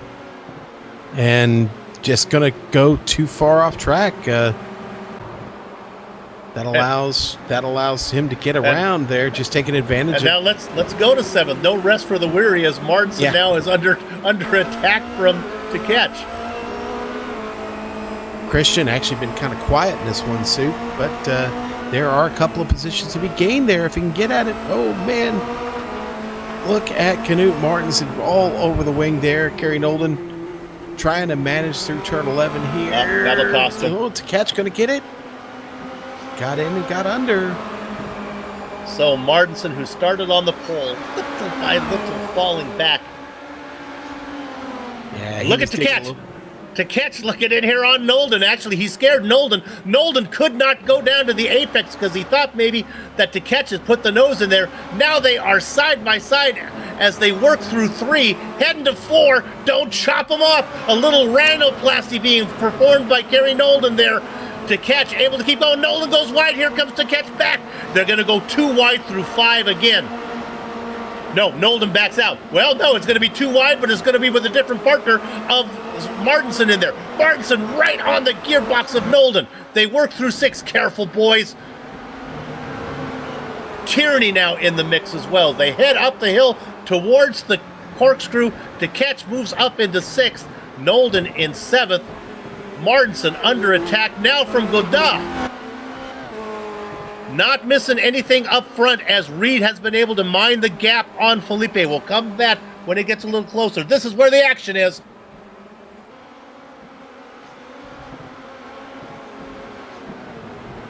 Look there, that's the blue car of Tierney. Gets to first to the corner on Godin. They race for 9th and 10th. Yeah. Look at Martinson, he's got to run. He's got to run on Nolden. They are side by side. Now they're coming up to the Andretti hairpin. Martinson, he's not going to be able to close the door, but he'll get a good run on the outside. He'll have some momentum. Nope. Nolden closes the door there like Queen Elsa on her coronation. Jean-Francois Godin takes that spot from Adam Tierney. Good move there by Jean-Francois. Go up a spot because the Orange Viking is fighting with all he's worth right now, and he gets the spot. Here comes Godin. Watch out. Oh, I think there might be something wrong with Nolden's car. Nolden just got a big tap a while ago from the Orange Viking, and I think something's wrong with Kerry right now as he's beginning to drop like a pigeon. Down into the corkscrew, another spot lost for Nolden. Now we got to go to P2. I told him we'd watch it, and he got there. Well, Phil Reed doing his very best job to hold him off here across the line. Phil Reed still in second. Philippe just behind him. 0.2 of a second separate him. Heading down into turn 1 here in the Andretti hairpin. Oh! Where was it that they had trouble last? I guess it was the corkscrew where there was that hairpin. That's almost the same move. I thought it looked familiar. A little bit of deja vu all over again. Right now, Reed running in second. Felipe trying to find a way around. I know Phil Reed. He's a good, clean racer, but he's a tough racer. He'll make you work on it. Dive into this. They're side by side. I don't know if they made contact, but they're close. They made contact that time. They do now. Wow. They getting the worst for wear is Phil Reed. He's going to lose a spot to Holstein. Phil able to hang on to it. Let's watch the replay from Phil's point of view. He'll make this contact the first time, Soup. It's ever so slight. Oh, my. And then they're going to go back at it again, and it doesn't end well for Phil. But Phil saves the car. Phil did a great job of hanging on to it there. I don't know how Reed feels about Brazil, but I got a hunch he won't be dancing any bossa novas lately, as that was a tough one, as he has fallen back to 5th position. Phil, put on some Sergio Mendes. That'll help. Great Sergio Mendes reference. Love it. But you know what? Listen, Luis Felipe had been there once before, and it didn't work out for him. I think, I don't want to say he evened the score, but let's say he balanced the scales, okay? Well, that's all good news, though, for your leader, Tim Birdie, as I'm not sure how healthy Felipe's car is now after bumping and banging. How about a nice 4.7 second lead with 4.4 minutes of racing to go? That's right, 4:44. 4 minutes and 44 seconds. Might I suggest Tim Birdie stay focused and not worry about the car behind him right now? He just needs to keep driving right to the finish line in that checkered flag. Gridded on the inside of row 2, negotiating the corkscrew right now, going back to P10. Oh my, this is the man on the move, Scott Newton, and I think he's going around. I think he's got around Nolden. We say that goodbye. I really think Nolden is the one we're going to watch here. Here comes the Rolling Thunder, Evan Emery, trying to get in there, trying to break into the top 10. Yeah, he got him in turn 4, set him up in turn 4, and then passed him in turn 5. But Newton, again, continues his charge towards the front. Soup now has a top 10 spot. Yeah, up 18 positions. Let's go ahead and stay on the battle for what is 11th position here. I think Emery is going to get the job done. I think this is really where Nolden has no defense as the car is just basically just slow. As here comes the, I'm going to call it citrus and licorice machine. My gosh, they get really close. Nolden might be slow, but it doesn't mean he's out of heart. Man, almost contact there with Emery. Almost is not contact, so they both continue on. But man, it doesn't get much closer than it was there. And now Emery backed off just a bit, Soup. Best battle on the track. We can stay on that for a little while longer. There is a nice battle for third we may jump to here in a minute. It's between Holstein and McLeod, but we can stay on this one. Let's go to 5th position. Knut Martinson right now has 7th. Jean-Francois Godin trying to take it away. Well, actually, let's go to Tkach. We're up one spot. It's Tkach and Reed in a battle. Reed, remember, he had that incident with Felipe. That car also not feeling well right now. So Tkach, I think, is pulling away. Let's go back. Let's go back to 7th, the one that Sean was looking at there. Martinson and Godin. I think that's maybe a little more fierce. Yeah, well. Oh, P3. Oh, to 3rd, yeah. There it is. Yep. This Holstein, is Holstein. McLeod. We were watching it, and McLeod had run him. Boy, they get there fast when they are fast. McLeod trying to find a way around Holstein. Yeah, these two have been putting on a show. Now they work through. Here comes 5. Let's stay on this one. Now here comes 6, which is really the tricky corner that Sean and I were both talking about. They go around the slow car of Silvio Hurt. Does a good job of getting out of the way before they get to 6. Now Holstein begins to distance himself as they work up the hill, heading towards the iconic corkscrew. He basically just got a much better run through turn 6, Soup, and boy, that pays big dividends. Oh, I'll tell you what, Ty is pushing hard. Got to be careful coming through the corkscrew. You almost got a little bit too much of it off. That will get you a slowdown penalty. Apparently, he didn't get one that time. They're coming for turn 11. Not missing anything up front. It's going to be 2 to go as they come across the line this time. The gap to the leader, 4.3 seconds. I think he's able to mine that gap relatively easy, and that is Tim Birdie. But we'll keep an eye on it. The big battle back here for 3rd. Oh, here it comes. Let's look at this. They're side by side now. Not going to happen. Boy, the Andretti hairpin. You take that defensive line in, you make the guy work around the top side. Now Holstein tries to get in there again. Oh, McLeod gets Holstein spins. Get it gathered up because they're coming. Silvio Hurt's a lapped car. We're going to watch the replay. I don't think there was contact, Sean. No, there wasn't. Holstein starts to slide, and it just keeps sliding, man, and he's able to right the ship, but loses a lot of positions there. Going to slot back out in 5th place. Phil Reed coming up on him quick here. Phil looking to pick up another spot. Not the worst news for Holstein, as he really didn't lose a spot. Yeah, he doesn't get the spot he was fighting with McLeod with, but Tkach now moves up into 4th.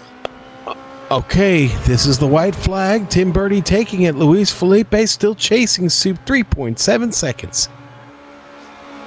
I think only a a serious mistake, a serious error on Bertie's part could bring this any closer. Felipe is not going to get the double. The double is so hard to do. We look at Felipe running in second, third place, McLeod. We are going to have a great battle here for 6th place because Phil Reed's got it right now, but Knut Martinson looking to take it away from him. Jean-Francois Godin right behind them. It could go to anybody here, Soup. Yeah, Reed probably not racing the fastest of machine right now. Martinson with a really good run through 4. Oh, they're going to go side by one more time. 2 wide through 5. Let's see. We haven't... Boy, they're going to do it. Now watch the drive that the Orange Viking gets. They touch, I think. And now chopping off the nose as they go to 6 on Martinson. I'll keep an eye on the leader. Boy, Phil's seen some action today, Stu. Verde just coming into 11 right now. It's round number 1 of the Apex Online Racing's Formula 2.0 Championship. The sprint race from Laguna Seca goes to Tim Birdie. He picks up his first career win. Luis Felipe is going to get second. Ty McLeod comfortably in third. Let's go back to what we were watching. Martinson and Reed. Martinson's off in the beach. Off, and that goes to Jean-Francois Godin. He's going to no, but there's no way to come back. Both cars spin. They got to get it gathered up. That means Tierney's going to get a spot. Newton gets a spot. Martinson gets a spot. And Jean-Francois Godin, he disqualifies him. Into the twilight zone as he hit the incident cap. Do you get a screenshot of that? Well, watch this one. It all happens when Martinson comes off track. Now, maybe it's an unsafe entry, but come on, there's only one corner left in the race. Martinson brings it back out, but he's on the inside lane. There's no way to stay off of it as the two get together, and it forces the blink away. Hey, to be fair, Martinson's car was under control once he came back out on the track. Wasn't really able to keep that inside line much, though. Kind of got into him.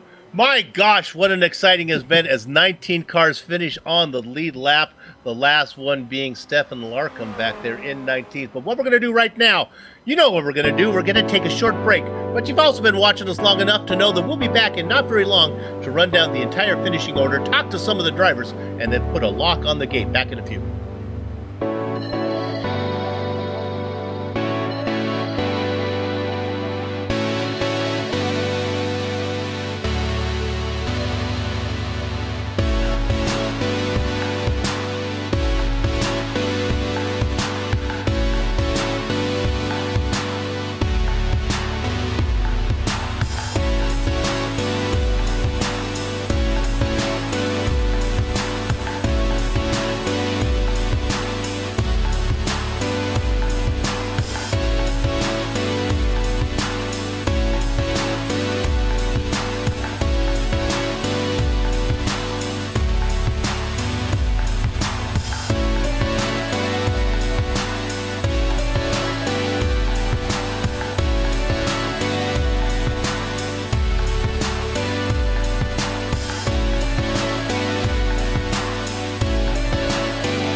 Welcome back to the Global Sim Racing Channel's coverage of Apex Online Racing's Formula Renault 2.0 Championship. Round 1 from Laguna Seca. We have the feature and the sprint races in the books. Let's run down the finishing order of the 25-minute sprint race that just concluded. It was Tim Bertie started in third. He's going to get the win. Luis Felipe made a valiant effort, 13th to second. Lost too much time as he tried to get around Phil Reed, who had to settle for 6th position. In between those drivers, Ty McLeod, Christian DeCatch, and Christoph Holstein. After Reed in 7th with Adam Tierney. How about the drive from Scott Newton? 20 positions, 28th to 8th. A nice drive from the Australian driver there. 9th and 10th spots goes to Knut Martinson and Evan Imrie. Sean? All right, 11th, Kerry Nolden. 12th, Jeroen de Cortel. 13th, Miguel Antolin.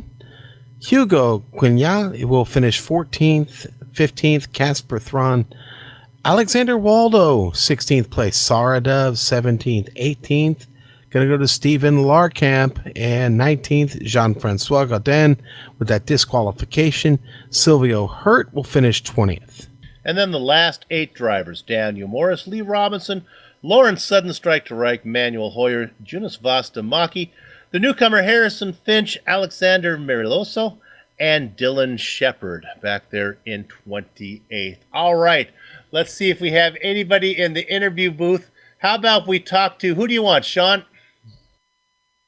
Well, Scott Newton showed up first. We'll talk to him and bring him in.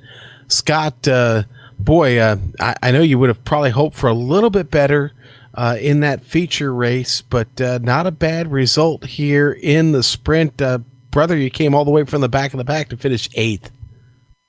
Yeah, Sean. Yeah, definitely. During the qualifying, bottled the first lap. Just wanted to get a banker in the second lap. Lost about 8 tenths during turn 5 on the second lap, so I knew where the time was roughly.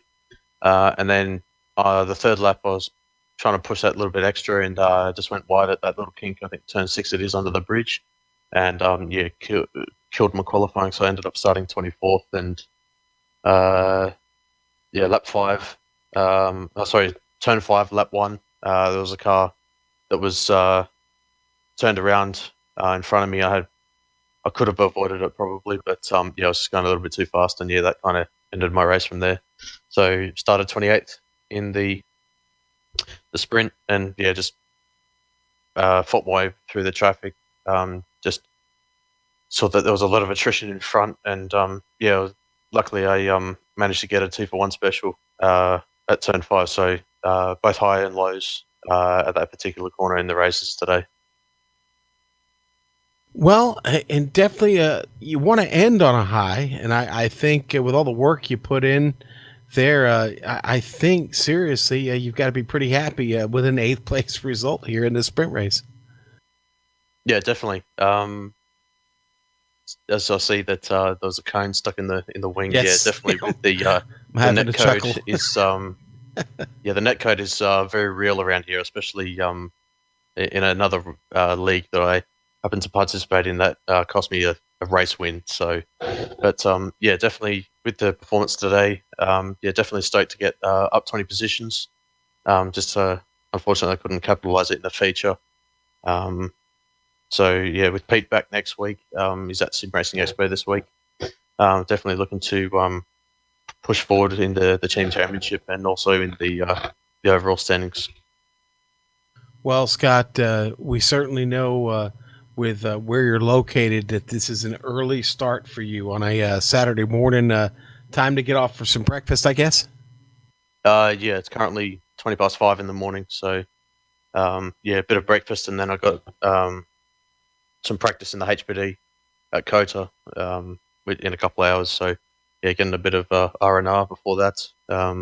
Definitely another tricky circuit, but for Apex Online Racing heading to Watkins next week, another a much more favoured track for me, and got a pretty decent set already going. So, just looking forward to working with Pete next week as always. Trying to get back up to the front. Definitely looking for that top 10 position. All right, Scott, go get some of that much-needed R&R, and we will see you next week, my friend. We appreciate your time. Yeah, no worries. Cheers, Sean. And cheers to Scott Newton putting on a show for us today, Soup. Another driver putting on a show for us today was Evan. Really tough Imre. Soup, you've got him. I do. He started 21st, went up 11 spots, concluding with Evan, you got a lot of the passes from people with attrition. You did some of them on the track, and then the final one, Kerry Nolden, there you got.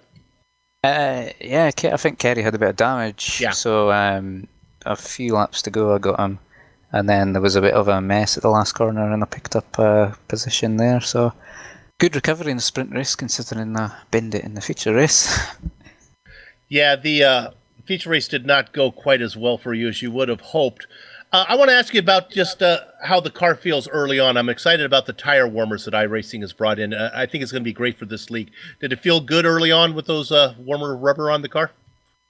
Yeah, it certainly makes things a bit safer, because cold tires are usually the problem for the big ones that we've seen in the past. But the tire warmers have certainly been helping. Yes, they have. Well, let's go ahead and take your attention away from the guys you're racing with, and let's talk about this new guy from Brazil. You know, Sean and I were saying, okay, Peter Berriman's not here. That's going to open it up to everybody. And then all of a sudden, this new guy comes in. Did you know about Luis Felipe before, or did he show up and kind of steal the show? Well, not much. I did an official race last night, and he was on pole by over a second, and I ended up second in the race, and he won by 25 seconds. So I certainly, Berryman couldn't make it tonight, but I think Louise has really got the pace to challenge Peter. What it does is it makes things interesting. At least there's a rival, a nemesis for Berriman. That was something that the viewers can look forward to. Maybe those guys can go at it. Certainly, Peter finishing up with 5 wins in a row last season was pretty impressive. Yeah, he only done half the season, and he finished third in the standings. So, there you go. Well, I'm glad to see you back again for one more season. GSRC is glad to be back, and we look forward to the season moving along. Good luck the rest of the way. Cheers, Bill. There you go. Evan, Rolling Thunder, really tough.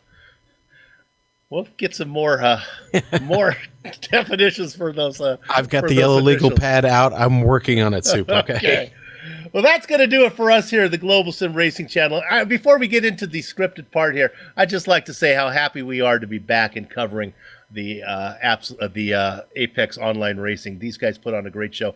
Sean and I, some of the best broadcasts, one of the most exciting broadcasts we have. We do a lot of stuff, don't we, Sean? But we look forward to this one. Yeah, I mean, listen, we like hanging out on a Friday afternoon. No secret about that. It's like a couple of seniors meeting in the park for a little game of chess, Soup, and they always put on a great show, and it's so much fun. It's really exhilarating. I love this feature sprint format. It's the only one we get to do. Yeah, and I think that really brings the game up for a lot of these guys. I'm really looking forward to this season with all the new faces. It sounds like everybody is on notice. Yeah, instead of like feeding the ducks, it's more like feeding the piranhas, but they put on quite a show. We'd like to thank everybody at Apex Online Racing for organizing Formula Renault 2.0 Championship and for all the members who supported the broadcast. We know you got a lot of choices when you fly. Thanks for flying GSRC. Thanks to the company's equipment and software that our director's putting on the screen right now that we use on the broadcast. I don't know what any of it does, but he knows how to do it, and that's how we get to bring all the action your way. The original music you've heard today, thanks to two guys, Eric Ekholm, Casey Lalonde. See the screen for how to contact them and download some of their digital stuff. Crackers? DOR returns next week, Friday, September 22nd for round 2 from the Glen. Yes, Watkins Glen. GSRC will be there to bring you all the action. We hope you join us. For more information about the Global Sim Racing Channel, your best bet is globalsimracingchannel.com. You can also find us on Twitter at GSR Channel and Facebook. Type in Global Sim Racing Channel. And now, on behalf of the man whose voice you just heard so clearly on his close microphone there, Sean Ambrose, our director, Amjad Yaman, who you never get to hear, and our camera artist, Dougie Beard, that you only get to see in the picture, I'd like to thank all of you for watching. With that said, we're off to have fun, storm in the castle. So until next time, as always, race clean, race hard, and we'll see you on the track.